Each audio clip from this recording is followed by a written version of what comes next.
Village bull ambulance. एक दिन एक गांव में एक नेता भाषण दे रहा था। उसका नाम था फेकूलाल। मेरे प्यारे गांव वालों, इस देश को आजादी मिले 70 साल हो गए हैं, पर अपने गांव में अब तक आजादी नहीं मिली है।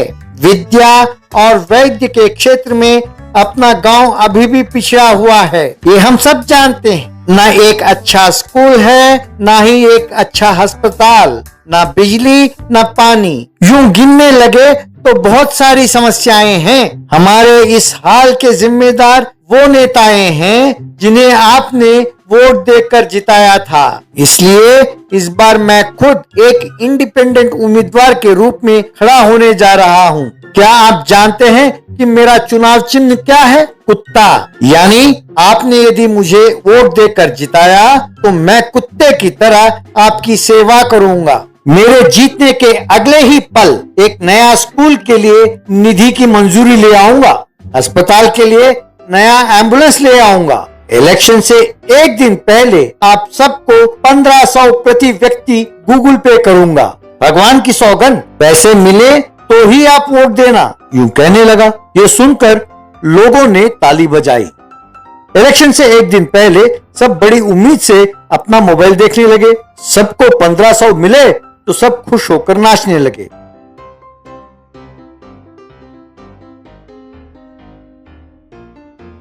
चुनाव वाले दिन सबने लाइन में खड़े होकर उसे वोट डाला। वो बम्पर मेजॉरिटी के साथ जीत गया तो गांव वालों ने उसे जीप में बिठाकर उसका जुलूस निकाला। एक दिन उस गांव के अस्पताल में एक डॉक्टर ने एक बूढ़े की जांच की और उसके बेटे से, सुनो बेटा, तुम्हारे पिताजी को तुरंत शहर के अस्पताल ले जाना होगा।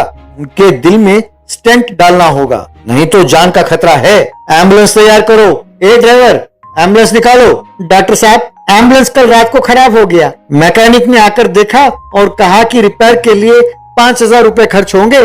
मैंने महकमे वालों को सूचित कर दिया है, पर वहां से कोई जवाब नहीं आया। What nonsense is this? तुम्हारा ये एम्बुलेंस कितनी बार रिपेयर होगा? नए एम्बुलेंस के लिए कितने रिक्वेस्ट भेजे, पर कोई परवाह ही नहीं करता। धत, ऐसे हालात में काम करना मेरी बदनसीबी है, उसने सोचा। फिर बेचारे बूढ़े को ऑटो में ले जाया गया। शहर के डॉक्टरों ने बूढ़े का जांच किया और I am really very sorry बेटा, थोड़ी जल्दी पहुंचते तो अच्छा होता, आने में देर कर दी, आई एम वेरी सॉरी कहकर चला गया। ये सुनकर बूढ़े के रिश्तेदारों ने बिलक बिलक कर रोना शुरू किया। अगले दिन गांव वाले फेकूलाल से मिले और उसे सब बताया। ये क्या हो गया? एम्बुलेंस को रोकने के लिए विरोधी दल षड्यंत्र कर रहे हैं। बहुत जल्द मीडिया वालों को अस्पताल के पास बुलाकर उनको संबोधित करूंगा। उनके जाने के बाद फेकूलाल का असिस्टेंट लड्डू, सर, क्या वाकई एम्बुलेंस को आने में कोई रोक रहा है? अरे पगले, क्या इन लोगों ने ईमानदारी से वोट डाला था?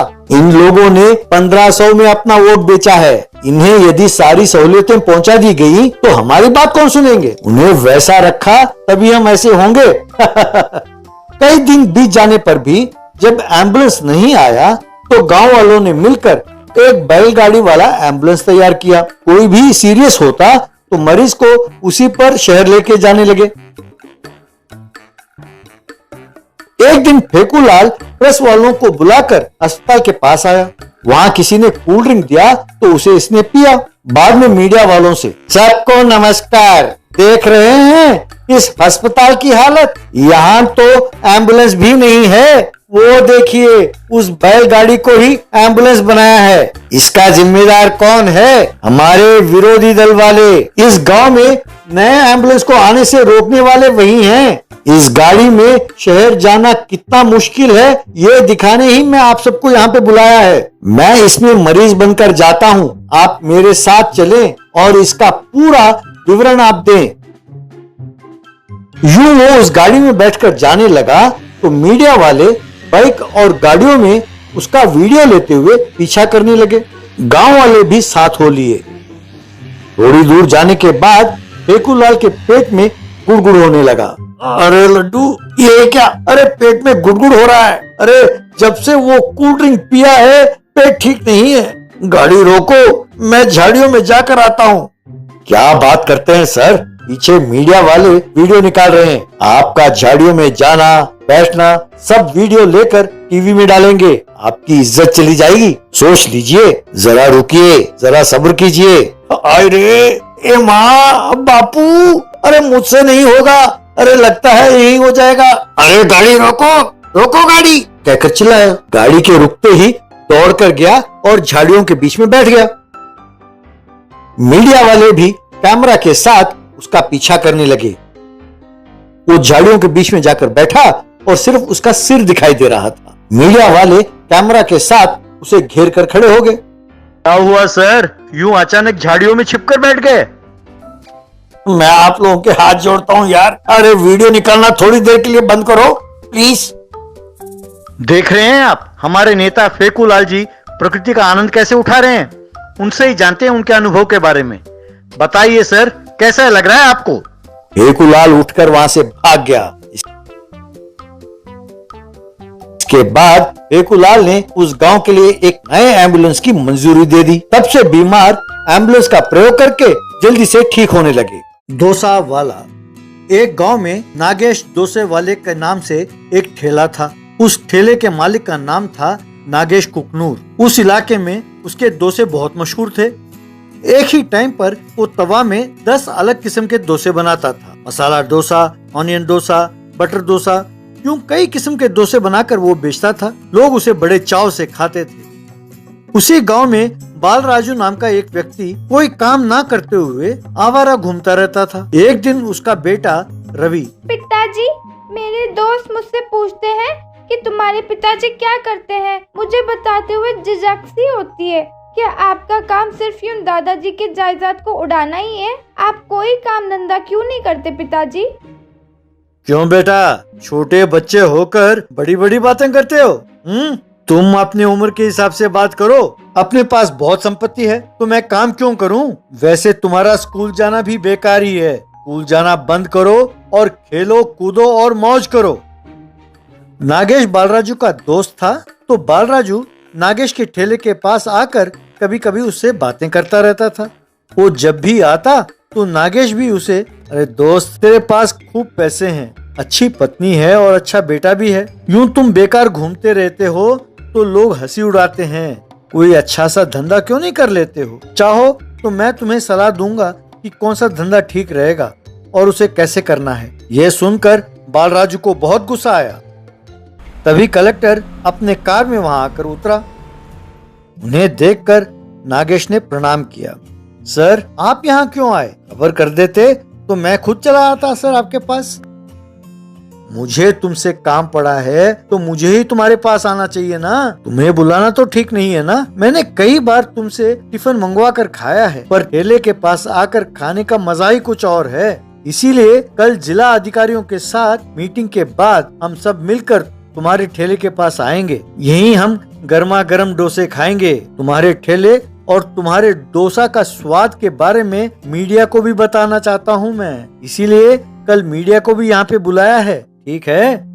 जरूर सर, आप जैसे लोग मेरे ठेले पर आकर खाएं, ये हमारा सौभाग्य है सर, कहकर उसने प्रणाम किया। फिर कलेक्टर वहाँ से चला गया। ये देखकर कि नागेश को कितनी इज्जत मिल रही है, बालराजू में ईर्ष्या जाग उठा। वो घर आकर उस डोसे वाले नागेश को इतनी इज्जत देते हैं। कलेक्टर भी आकर उससे बात करता है। नागेश बहुत घमंडी हो गया है और मुझी को सलाह देता है। उसे सबक सिखाना ही होगा, ऐसा उसने सोचा। अगले दिन ठेले के पास जाकर सबकी नजरें बचाकर आटा में फेविकॉल मिला दिया। बाद में कलेक्टर ऑफिसर्स के साथ वहां पे पहुंचे। वहां जमा हुए पत्रकारों से कलेक्टर, आप सबको मेरा प्रणाम। आज नागेश के डोसों से आपका और सारी दुनिया का परिचय कराने के लिए ही मैंने आप सबको यहाँ पे बुलाया है। आइए हम सब मिलकर डोसे का स्वाद लेते हैं। तब बेचारे नागेश ने डोसा बनाना शुरू किया। बालराजू बड़े उत्सुकता से देखने लगा। नागेश डोसे को पलटने की बहुत कोशिश कर रहा था, पर डोसा पलटाना उससे नहीं हो रहा था। बहुत कोशिश की पर डोसा तवा से चिपका हुआ था। बहुत मुश्किल से कोशिश करके उसने डोसे को पलटा और निकालकर प्लेट में डालकर सबको परोसा। उसे खाना मुश्किल हो रहा था तो एक ऑफिसर। क्यों भाई, ये डोसा इतना सख्त क्यों है? क्यों कलेक्टर साहब, इस डोसा के लिए आप हमें इतनी दूर लेके आए? इसमें से कोई बू भी आ रही है। यूं सब ने प्लेट को फेंक दिया। क्यों भाई नागेश, तुम्हारी वजह से मेरी बेइज्जती हो गई है। अब मैं तुम्हारे ठेले का लाइसेंस कैंसिल कर देता हूँ। जिंदगी में दोबारा अपनी सूरत मुझे ना दिखाना, कहकर नाराज होकर चले गए। दोस्त, जो हुआ उसके लिए मुझे बहुत अफसोस है। तुम्हें आपत्ति ना हो तो मैं तुम्हारा ठेला खरीद लेता हूँ, ठीक है? इस तरह नागेश को उसने कुछ पैसे देकर उससे ठेला खरीद लिया। बाद में वो न्यू नागेश डोसा वाला के नाम से वो ठेला चलाने लगा। धंधा अच्छा चल पड़ा और उसको खूब अच्छे पैसे मिले। एक दिन बालराजू का बेटा नागेश के पास आया और अंकल जी, मेरे पिताजी ने आपको धोखा दिया है। उस दिन उन्हें आटे में फेविकॉल मिलाते हुए मैंने देखा था।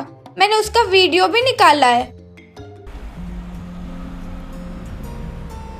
अगले दिन कलेक्टर ठेले के पास आया। सारा गांव कह रहा है कि तुम भी अच्छा डोसा बनाते हो, जरा एक डोसा देना।